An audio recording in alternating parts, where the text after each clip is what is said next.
أعوذ بالله من الشيطان الرجيم. بسم الله الرحمن الرحيم.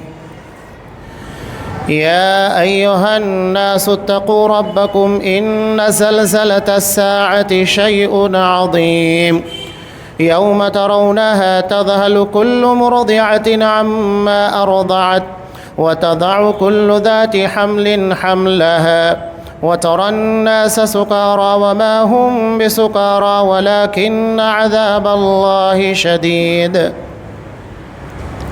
ومن الناس من يجادل في الله بغير علم ويتبع كل شيطان مريد.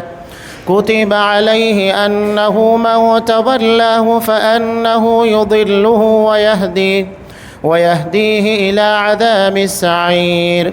يا أيها الناس إن كنتم في ريب من البعث فإنا خلقناكم من تراب ثم من نطفة ثم من علقة ثم من مضغة مخلقة وغير مخلقة لنبين لكم ونقر في الأرحام ما نشاء إلى أجل مسمى ثم نخرجكم طفلا ثم لتبلغوا أشدكم ومنكم من يتوفى ومنكم من يرد إلى أرذل العمر لكي لا يعلم من بعد علم شيئا. وترى الأرض هامدة فإذا أنزلنا عليها الماء اهتزت وربت وأنبتت من كل زوج بهيج. ذلك بأن الله هو الحق وأنه يحيي الموتى وأنه على كل شيء قدير وأن الساعة آتية لا ريب فيها وأن الله يبعث من في القبور.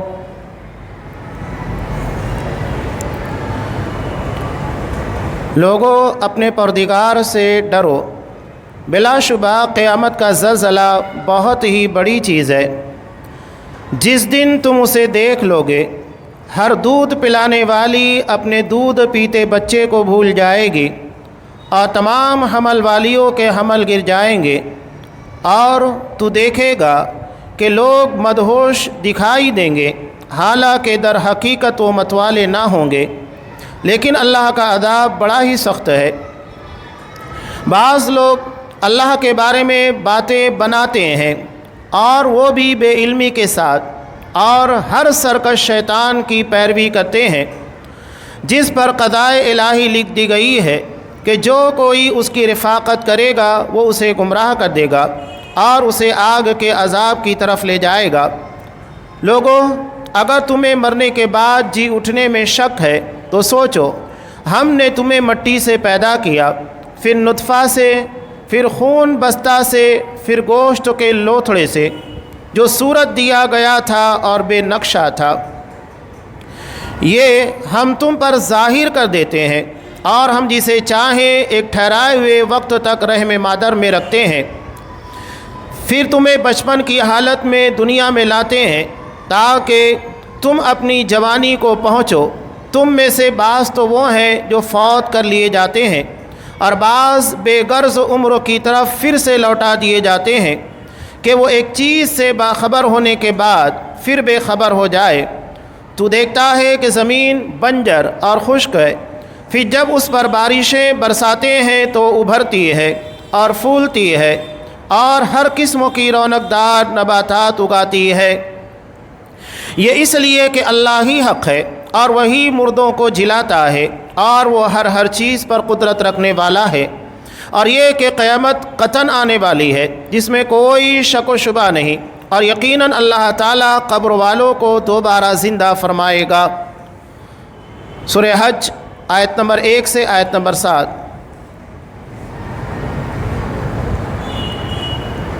محترم سامعین، عزیز ماں بہنوں، یہاں سے الحمدللہ سورہ حج کا آغاز ہوا. حج اسلام کے 5 اراکین میں سے ایک اہم رکن ہے. اور یہ ہر اس مستطیع کے پر اللہ نے جس کو صاحب مال بنایا ہے فرض ہے، زندگی میں ایک مرتبہ، اور اس کے بعد اگر کرنا چاہے تو نفل ہوگا، لیکن ایک مرتبہ استطاعت کے بعد فرض ہو جاتا ہے۔ حج اصل میں اگر اس کے پر غور کیا جائے تو حج کے بارے میں جتنے اراکین ہیں لوگوں کا وہاں جمع ہونا، ہر جگہ آپ کو دو چیزیں بنیادی طور پر نظر آئے گی۔ ایک ہے اللہ کی توحید، ہر جگہ آپ کو لبیک اللہم لبیک، ہر کسی کی زبان کے پر یہی صدا ہوتی ہے۔ اور دوسری اہم چیز فکر آخرت ہے، سارے لوگ ایک لباس میں، ہر کسی کا مقصد، ہر کسی کی منزل ایک ہی ہوتی ہے، اور کوئی کسی اور طرف توجہ نہیں دیتا۔ وہاں جانے کے بعد نہ تو کسی کو اپنے کاروبار کی فکر ہوتی ہے، نہ اپنے گھر بار کی فکر ہوتی ہے، مکمل طریقے سے اراکین حج کو ادا کرنے کی طرف توجہ دی جاتی ہے۔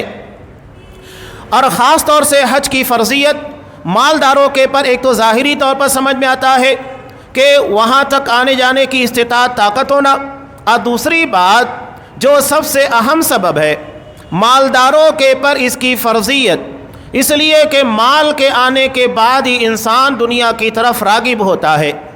اسی لیے اللہ تبارک و تعالیٰ نے حج ان لوگوں کے پر فرض کیا تاکہ دنیا کی نعمتوں میں پلنے کے بعد وہ آخرت فراموش نہ بنے، بلکہ آخرت کی طرف توجہ دیتے رہیں۔ اس کے لیے اللہ تبارک و تعالیٰ نے حج ان کی زندگی میں ایک مرتبہ رکھا ہے۔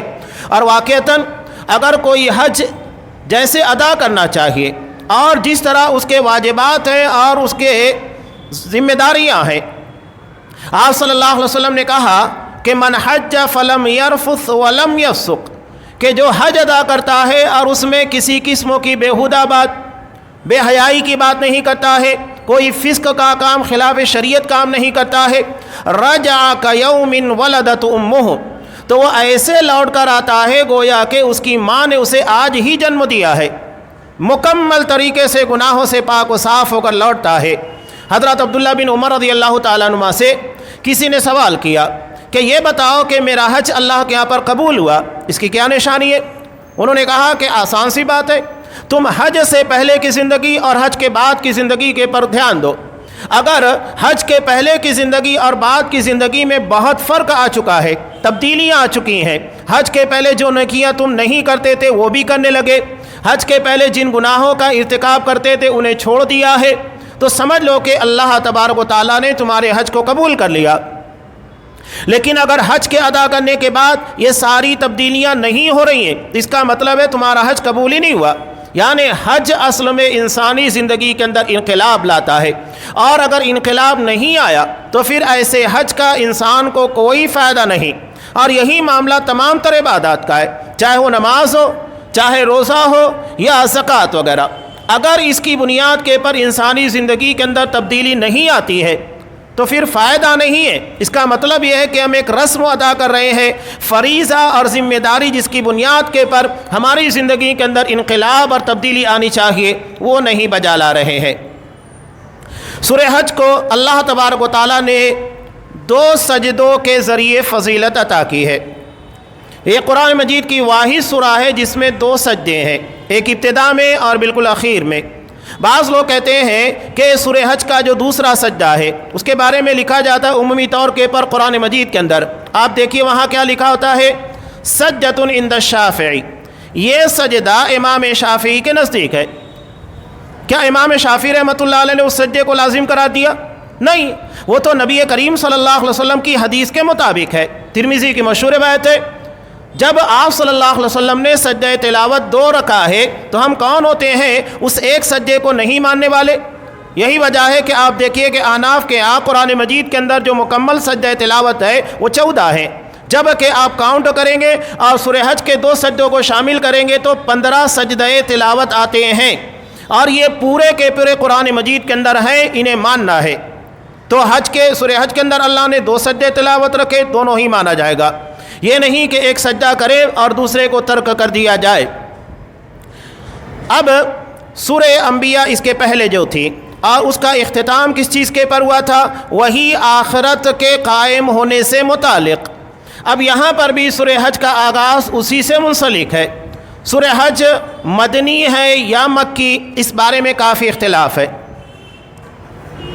البتہ کچھ لوگ کہتے ہیں کہ اس کی کچھ آیتیں مدینہ کے اندر نازل ہوئی اور کچھ مکہ کے اندر، تو اس بنیاد کے پر اس سورہ کے اندر آیتیں ایسی ہیں جو کچھ مدینہ کے اندر نازل ہوئی یعنی وہ مدنی ہے، اور کچھ سورہ آیتیں ایسی ہیں جو کہ مکہ کے اندر نازل ہوئی۔ اس بنیاد کے پر مدنی اور مکی دونوں آیتوں کو اس کے اندر جمع کر دیا گیا ہے۔ سورہ حج کے نزول کے بعد جیسا کہ قرآن مجید یہاں پر بیان کر رہا ہے کہ یا ایھا الناس اتقوا ربکم، لوگوں اپنے رب سے ڈرو۔ یہاں قرآن مجید نے اہل ایمان کو مخاطب نہیں کیا کہ یا ایھا الذین آمنوا، اے ایمان والو، بلکہ کہا کہ لوگوں یعنی دنیا کے تمام انسان حضرت آدم علیہ السلام سے لے کر قیامت تک کے، اس لیے کہ قیامت سب کے اوپر برپا ہونے والی ہے۔ ایسا نہیں کہ اگر کوئی کافر قیامت کا انکار کرتا ہے تو اس کو قیامت کے دن کھڑا نہیں کیا جائے گا، اس سے حساب و کتاب نہیں ہوگا۔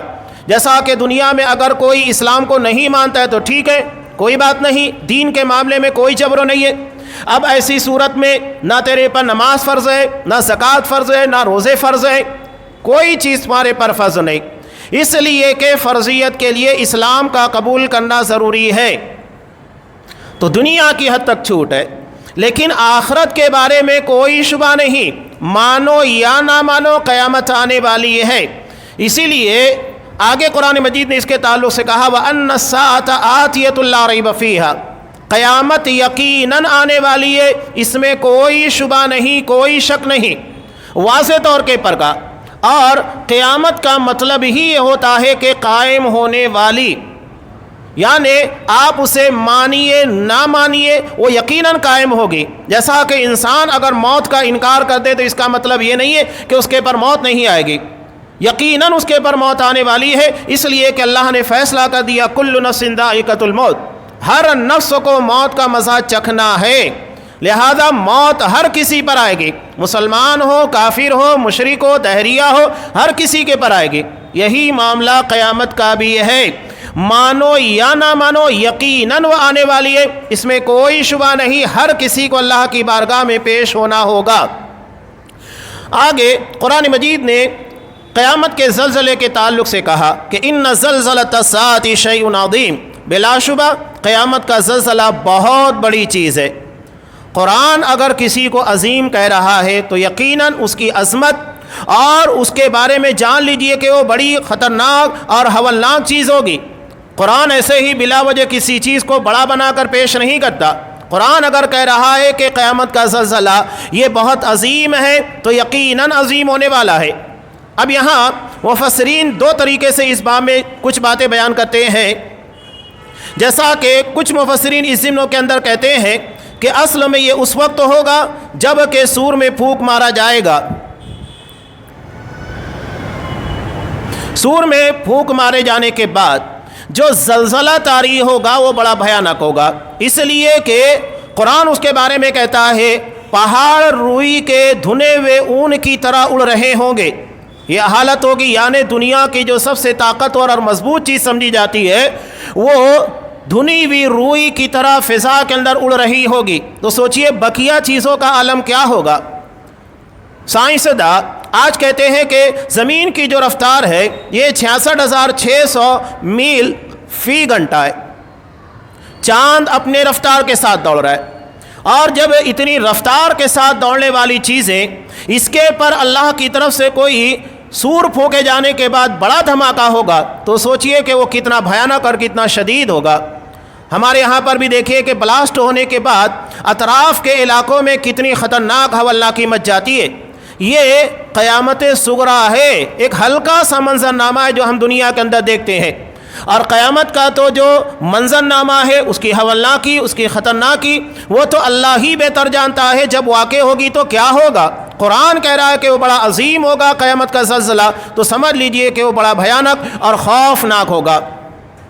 نبی کریم صلی اللہ علیہ وسلم نے اس ضمن میں کہا، کچھ لوگ مفسرین کہتے ہیں یہ سور میں پھونک مارے جانے کے بعد ہوگا، کچھ کہتے ہیں کہ یہ اس وقت ہوگا جب لوگوں کو قبروں سے نکالا جائے گا، میدان محشر میں پیش ہوں گے، سورج 1.25 میل کے فاصلے کے پر 1 میل کے فاصلے پر ہوگا، اور حضرت ابو ہریرہ کہتے ہیں کہ میں نہیں جانتا وہ میل کون سا ہے، جو مسافت والا میل ہوتا ہے یا سرما دانی کے اندر جو سلائی استعمال کی جاتی ہے، عربی زبان میں اس کو بھی میل کہتے ہیں۔ تو وہ میل ہے یا تو ایک میل جو کہ مسافت کا ہوتا ہے، ایک میل اگر دنیاوی مسافت کا بھی مان لیا جائے تو کیا عالم ہوگا شدت کا، گرمی کا، اور وہاں انسان بے لباس ہوگا اور کہیں پر سایہ نہیں ہوگا سوائے رب العالمین کے عرش کے سائے کے۔ اب ایسے عالم میں انسان جب جمع ہوں گے اس وقت، جیسا کہ بخاری کی ایک طویل روایت ہے، اللہ فیصلہ کرنا شروع کرے گا۔ فیصلہ کرنے کے بعد کیا ہوگا؟ 1000 میں سے 999 لوگوں کو جہنم میں جانے کا فیصلہ کیا جائے گا، انہیں حکم ہوگا کہ وہ جہنم میں چلے جائے۔ جیسے ہی اللہ کی طرف سے یہ فیصلہ ہوگا، سارے لوگوں کے پر یہ قیامت طاری ہو جائے گی جو قرآن مجید نے بیان کیا، ان زلزلۃ الساعۃ شیء عظیم، یہ قیامت کا زلزلہ بڑا عظیم، بڑا خوفناک ہوگا۔ اور اسی کو یہاں قرآن مجید نے بیان کیا کہ اس وقت تو کیا ہوگا، یوم ترونھا تذہل کل مرضعۃ عما ارضعت، کہ جس دن تم دیکھو گے ہر دودھ پلانے والی اپنے دودھ پیتے بچے کو بھول جائے گی، اور وتضع کل ذات حمل حملھا، اور تمام حمل والیوں کے حمل گر جائیں گے، اور عام لوگوں کی حالت یہ ہوگی کہ وہ مدہوشی کے عالم میں ہوں گے، حالانکہ یہ کسی نشے کی بنیاد پر نہیں ہوگا۔ یہ اس فیصلے کے بعد ہوگا جو آپ صلی اللہ علیہ وسلم نے بیان کیا۔ صحابہ بھی نبی کریم صلی اللہ علیہ وسلم سے جب اس بات کو سنا تو صحابہ کے چہرے فک پڑ گئے، ان کے چہروں کے پر فکر مندی کے آثار نظر آنے لگے۔ تب آپ صلی اللہ علیہ وسلم نے کہا کہ گھبراؤ مت، یہ اللہ کی طرف سے جب فیصلہ ہوگا کہ 1000 میں سے 999 لوگ جہنم میں جائیں گے تو یہ یاجوج اور ماجوج میں سے ہوں گے، اور تم میں کا صرف ایک شخص ہوگا، صرف ایک شخص تم میں کا ہوگا، بقیہ 999 یہ یاجوج ماجوج میں سے ہوں گے۔ تب اصحاب کرام کے ذہن و دماغ کے اوپر سے جو فکر و تاری ہوئی تھی ختم ہوئی۔ سوچئے کہ صحابہ جو دن و رات اللہ کی رضا کے لیے ایک ایک عمل کیا کرتے تھے، ان کا سونا، ان کا جاگنا، ان کی تجارت، ان کا لین دین، ہر چیز شریعت کے دائرے کے اندر، اس کے بعد بھی قیامت کے تعلق سے ان باتوں کو سننے کے بعد کتنا فکر مند ہوئے۔ تو ہم جیسے گنہگار اور خطا کار انسانوں کے لیے قرآن مجید کی آیت کتنی اہمیت رکھتی ہے، اور ہمارے لیے یہ بات واقعی انتہائی افسوسناک ہے اور غور و فکر کرنے والی ہے کہ ہم اس کے لیے کیا تیاری کر رہے ہیں۔ نبی کریم صلی اللہ علیہ وسلم نے ارشاد فرمایا، ترمذی کی روایت، چالاک کون شخص ہے؟ دنیاوی اعتبار سے کسے سمجھا جاتا ہے چالاک؟ جو ہمارے ہاں کہتے ہیں نا سب سے چالاک ذہین بیپاری کون ہے؟ جو دریا میں پانی اور صحرا میں ریت بیچ دے۔ بتائیے دریا میں پانی کی کیا اہمیت اور صحرا میں ریت کی کیا اہمیت؟ ایک محاورہ ہے، یعنی وہ اتنا ذہین اور بات اور چرب زبانی کے اندر اتنا آگے ہے کہ دریا کے اندر پانی بیچ دے اور صحرا کے اندر ریت بیچ دے۔ یہ ہمارے ہاں ذہانت سمجھی جاتی ہے۔ آپ صلی اللہ علیہ وسلم نے کہا کہ اصل ذہین کون ہے؟ القیس من دان نفسہ وعمل لما بعد الموت۔ حقیقت میں چالاک ذہین آدمی وہ ہے جو اپنے آپ کا جائزہ لے، اپنا محاسبہ کرے اور مرنے کے بعد کی تیاری کرے۔ یہ چالاک لوگوں کی نشانی ہے، اور حقیقت میں قیامت کے دن کامیاب یہی لوگ ہوں گے جو اپنا محاسبہ کر کے آنے والے کل یعنی قیامت کی تیاری کرتے ہیں۔ یہ ہے اصل میں چالاک۔ اور ہم دنیا میں جو چالاک سمجھتے ہیں وہ تو دنیا کی حد تک ہے، ساری چالاکیاں دنیا کی حد تک رہ جائے گی، آخرت میں چالاکیاں ہمارے کام آنے والی نہیں ہیں۔ اور عاجز، نکما، یا ہماری اپنی زبان میں کہیں کام چور، آپ صلی اللہ علیہ وسلم نے کہا والعاجز، عاجز، نکما، کام چور کون ہوتا ہے؟ ہم اپنی مادری زبان کے اندر کہتے ہیں جگر چٹا، یعنی کام نہیں کرتا ہے۔ والعاجز من اتبع نفسہ ہوا وتمنى علی اللہ، جو اپنے نفس کو خواہشات کے پیچھے لگا لیتا ہے، بڑی بڑی امیدیں، بڑے بڑے خواب، بڑے بڑے پلان تیار کرتا ہے، وتمنى علی اللہ، اور اللہ سے بڑی بڑی امیدیں وابستہ کرتا ہے۔ یہ وہی معاملہ ہے نا کہ حضرت عمر فاروق رضی اللہ تعالیٰ عنہ کہتے ہیں کہ اگر آسمان سے فیصلہ کر دیا جائے روئے زمین کے تمام لوگوں کو بخش دیا گیا سوائے ایک کے، تو مجھے ڈر ہے کہ وہ بندہ میں نہ ہوں جسے اللہ نے نہ بخشا ہو۔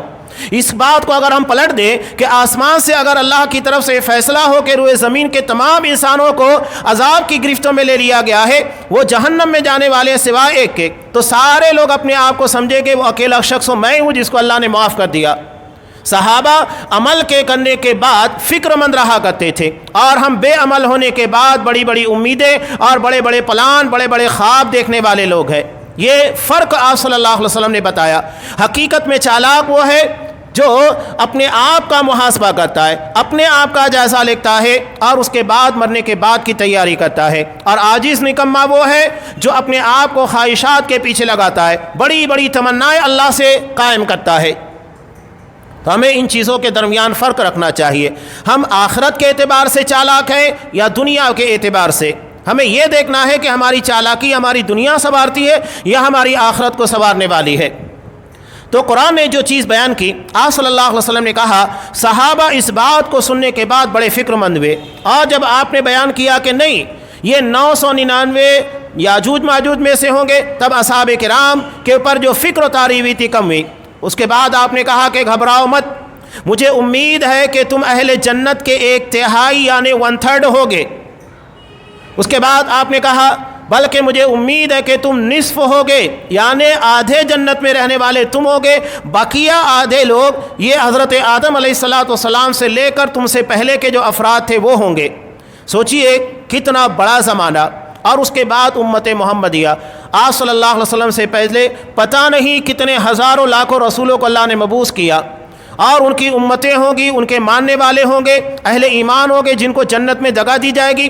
اس کے بالمقابل اللہ نے امت محمدیہ کو یہ فضیلت دی کہ یہ 1/3 یا نصف ہوں گے جنت کے اندر۔ یہ امت محمدیہ کی فضیلت ہے، خصوصیات میں سے ہے کہ اہل جنت یہ زیادہ سے زیادہ یہ لوگوں کے، بقیہ دیگر امتیں ہوں گی۔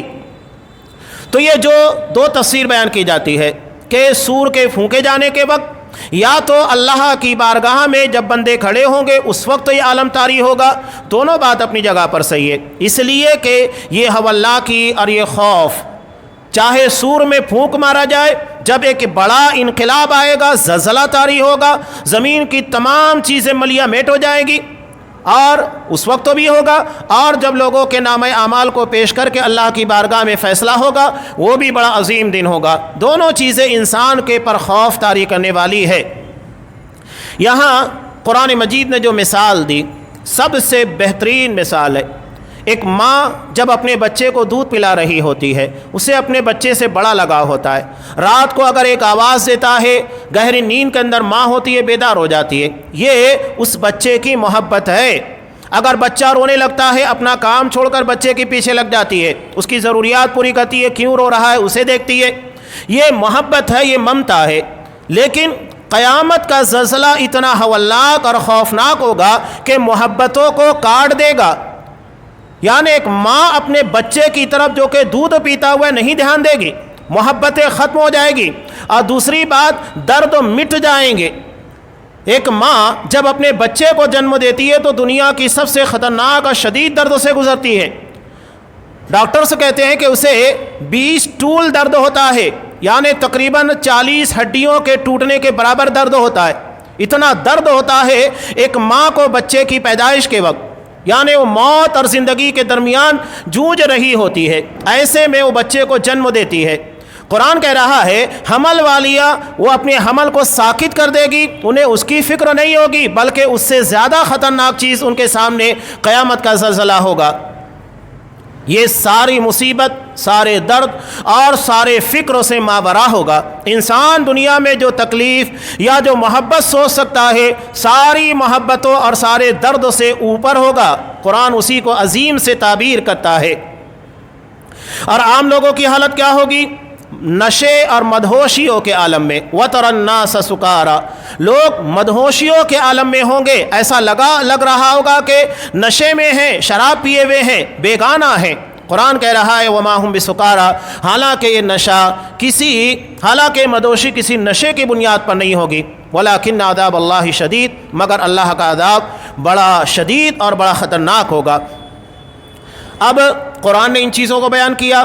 مشرکین مکہ جو اس کے اولین مخاطب تھے، مسلمانوں کے ساتھ ساتھ، اس لیے کہ اس میں خطاب کیا گیا یا ایھا الناس، اے لوگو، یعنی دنیا کے تمام انسان، یہاں صرف مسلمانوں کو نہیں یا یہود اور نصارہ اہل کتاب کو نہیں، تمام انسانوں کو مخاطب کیا گیا ہے۔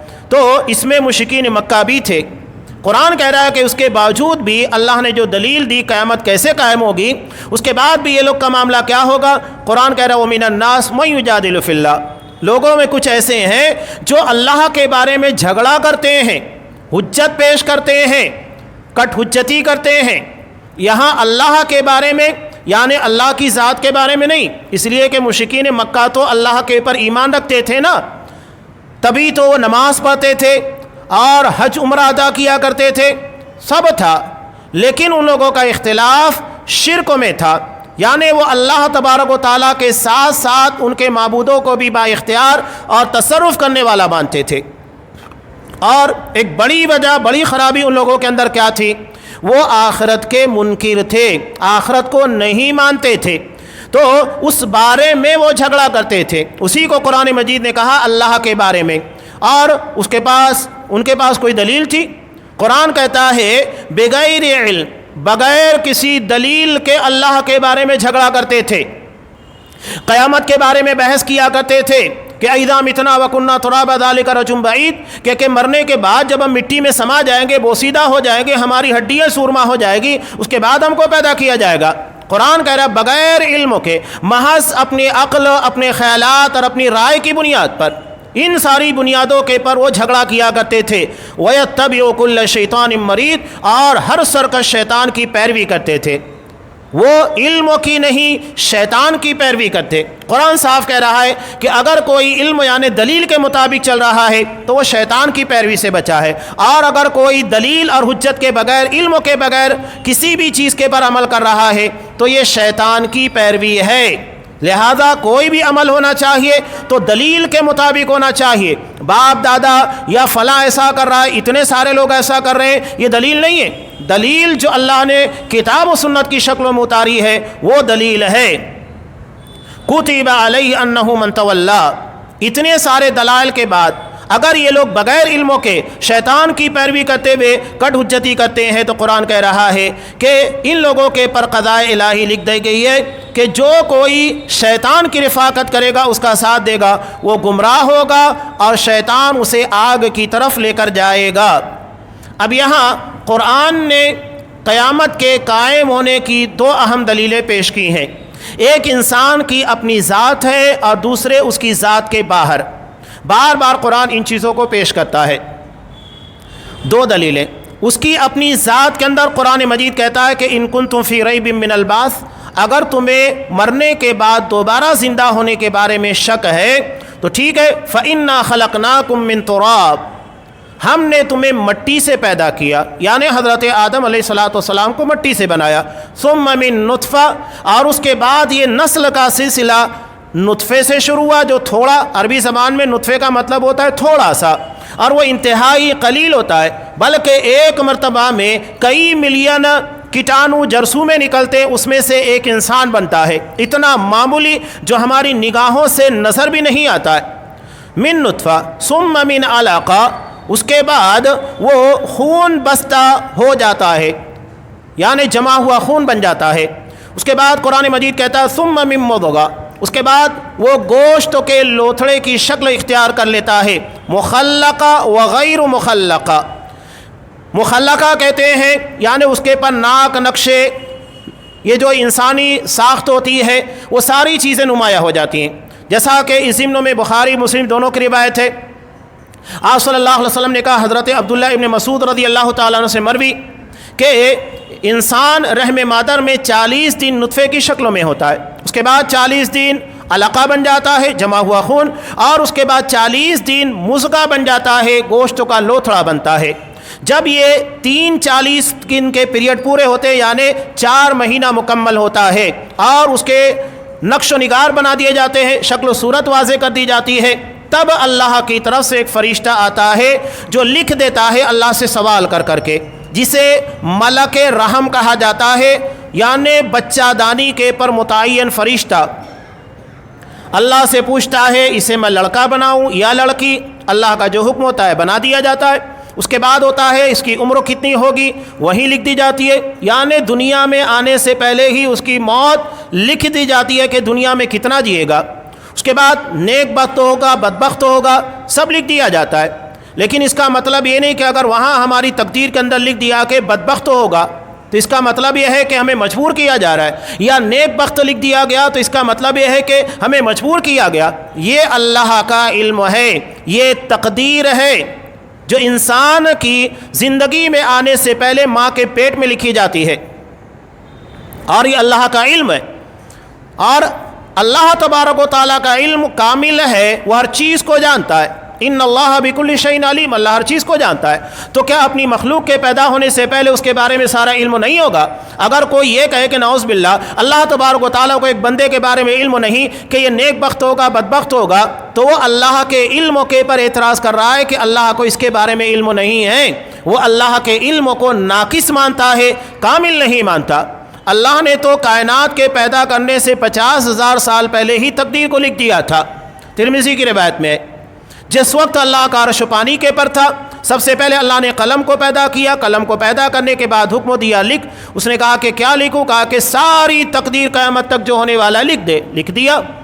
تو اللہ اس تقدیر کے لکھنے سے پہلے ہی ساری چیزوں کا علم رکھتا تھا، ازل سے اللہ کو ان تمام چیزوں کا علم ہے۔ ایسا نہیں کہ اللہ کو بعد میں معلوم ہوا، نہیں، بلکہ اللہ کو ان تمام چیزوں کا علم ازل سے ہے، اور اس میں نہ کہیں وہ چوکا ہے، نہ بھولا ہے، نہ اس میں کمی بیشی کی ہے کہ نہیں یہ مناسب نہیں ہے یہ کر دیا جائے، نہیں، ہر چیز میں اللہ کامل ہے، اس کا علم کامل ہے، اس کی صفات کامل ہے۔ تو یہ سارے معاملات وہی ہو جاتے۔ قرآن مجید نے کہا انسان اگر اسی چیز پر غور کرے کہ جو اللہ انسان کو ایک معمولی سے جرثومے سے انسان بنا سکتا ہے جو انسان کی نظر میں نہیں آتا، تو پیدا ہونے کے بعد اس کو دوبارہ زندہ کرنا اللہ کے لیے کیا مشکل ہے۔ اسی لیے اللہ کہتا ہے وفی انفسکم، اللہ نے تمہارے نفسوں کے اندر بھی دلائل رکھیں۔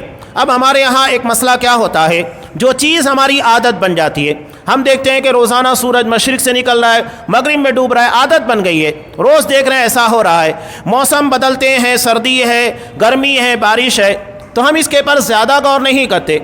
حالانکہ ان کے پر غور کرنے سے ہمیں معلوم ہوگا کہ اس نظام کو سسٹمیٹک طریقے سے چلانا بغیر کسی رد و بدل کے یہ خود اللہ تبارک و تعالیٰ کی قدرت کاملہ کی بہترین دلیل ہے۔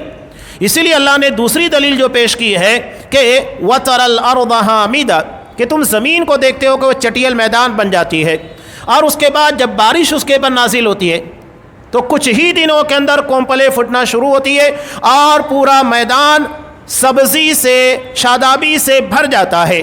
تو یہ باہر اور خارج کی دلیل، انسان کی ذات میں اور اس کے باہر، دونوں دلیلیں قرآن مجید نے پیش کی قیامت کے قائم ہونے سے متعلق۔ اس کے بعد اللہ کہتا ہے ذَلِكَ بِأَنَّ اللَّهَ هُوَ الْحَقُّ، یہ ایسا اس بنیاد پر ہے اللہ ہی حق ہے۔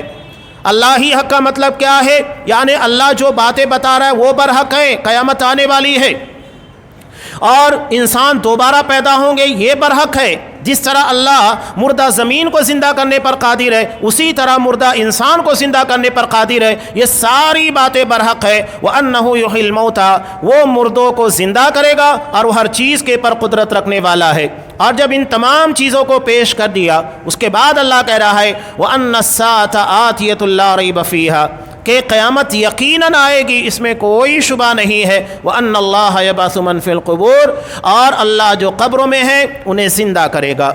یہ سورہ حج کا ابتدائی مرحلہ تھا۔ انشاءاللہ آئندہ جو تفاصیل ہے اس میں حج کے تعلق سے بھی کچھ اہم باتیں ہیں، اور ان لوگوں کی باتوں کا رد بھی ہے جو اللہ کو چھوڑ کر غیر اللہ کی عبادت کرتے ہیں، ان چیزوں کا رد بھی کیا گیا ہے، اس لیے کہ حج کے ذریعے دو اہم باتوں کا پیغام، اللہ کی توحید اور دوسرے مرنے کے بعد دوبارہ زندگی۔ تو اس میں توحید کے ساتھ ساتھ شرک کا رد بھی ہے، اور مرنے کے بعد دوبارہ زندہ ہونا ہے، اس کے دلائل بھی ہے، اور قربانی سے متعلق کچھ مسائل بھی ہے، اس لیے کہ حج سے جڑا ہوا وہ بھی مسئلہ ہے، وہ اپنی جگہ کے پر تفصیل کے ساتھ آئے گا۔ اللہ تبارک و تعالیٰ سے دعا ہے کہ پروردگار ہمیں قیامت کے پر ایمان و یقین کے ساتھ ایسے اعمال کی توفیق دے جو ہماری دنیا کے ساتھ ساتھ آخرت کی کامیابی کا ذریعہ بن سکے۔ اللہ ہمیں ان کامیاب اور چالاک لوگوں میں بنائے جو اپنا محاسبہ کر کے آنے والے کل یعنی قیامت کی تیاری کرتا ہے۔ اللہ ہمیں کامیاب لوگوں میں رکھے جو آخرت کے دن کامیاب ہونے والے ہیں، اور ناکام لوگوں کی جو صفات یا جو اعمال ہوتے ہیں ان تمام چیزوں سے ہمیں محفوظ رکھے، آمین۔ وآخر دعوانا ان الحمد للہ رب العالمین۔